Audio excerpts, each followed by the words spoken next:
புயலின் வேகம் அதிகரித்திருக்கிறது.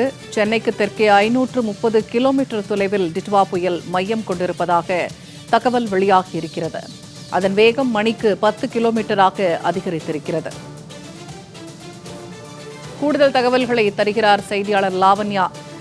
இப்ப டிட்வா புயலின் வேகம் 10 கிலோமீட்டராக மணிக்கு உயர்ந்திருக்கிறது. இது தொடர்பான கூடுதல் விவரங்கள் என்ன? வணக்கம் பூர்ணிமா. சென்னைக்கு தெற்கே 530 கிலோமீட்டர் தொலைவில் மையம் கொண்டுள்ளது டிட்வா புயல். காரைக்காலில் இருந்து தெற்கு தென்கிழக்கு திசையில் சுமார் 320 கிலோமீட்டர் தொலைவில் மையம் கொண்டிருக்கிறது. அதே போல புதுச்சேரியில் இருந்து தெற்கு தென்கிழக்கு திசையில் 430 கிலோமீட்டர் தொலைவில் புயல் மையம் கொண்டுள்ளது. கடந்த 6 மணி நேரத்தில் மணிக்கு 10 கிலோமீட்டர் வேகத்தில் புயல் நகர்ந்து கொண்டிருப்பதாக இந்திய வானிலை ஆய்வு மையம் தெரிவித்திருக்கிறது.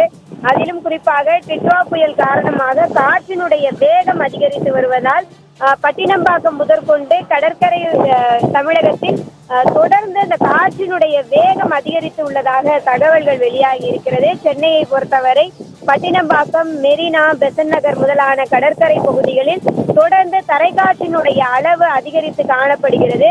நேரம் ஆக ஆக புயல் சென்னைக்கு அருகில் நெருங்க மேலும் தரைக்காற்றினுடைய அளவு அதிகரிக்க வாய்ப்புள்ளது. புயல் என்றாலே மழைக்கு அதிகமான வாய்ப்பும் சாதகமும் அதிகமாக இருக்கக்கூடிய ஒரு சூழலை உருவாக்கும். அந்த வகையிலே வட தமிழகத்தினுடைய பல்வேறு மாவட்டங்களில் பரவலாக மழை பெய்ய உள்ளது. குறிப்பாக சென்னை, காஞ்சிபுரம், செங்கல்பட்டு உள்ளிட்ட திருவள்ளூர் உள்ளிட்ட வட தமிழக மாவட்டங்களில் ஒரு நல்ல மழை பொழிவை எதிர்பார்க்கலாம். பூர்ணிமா, தகவல்களை வழங்கியமைக்க நன்றி லாவண்யா.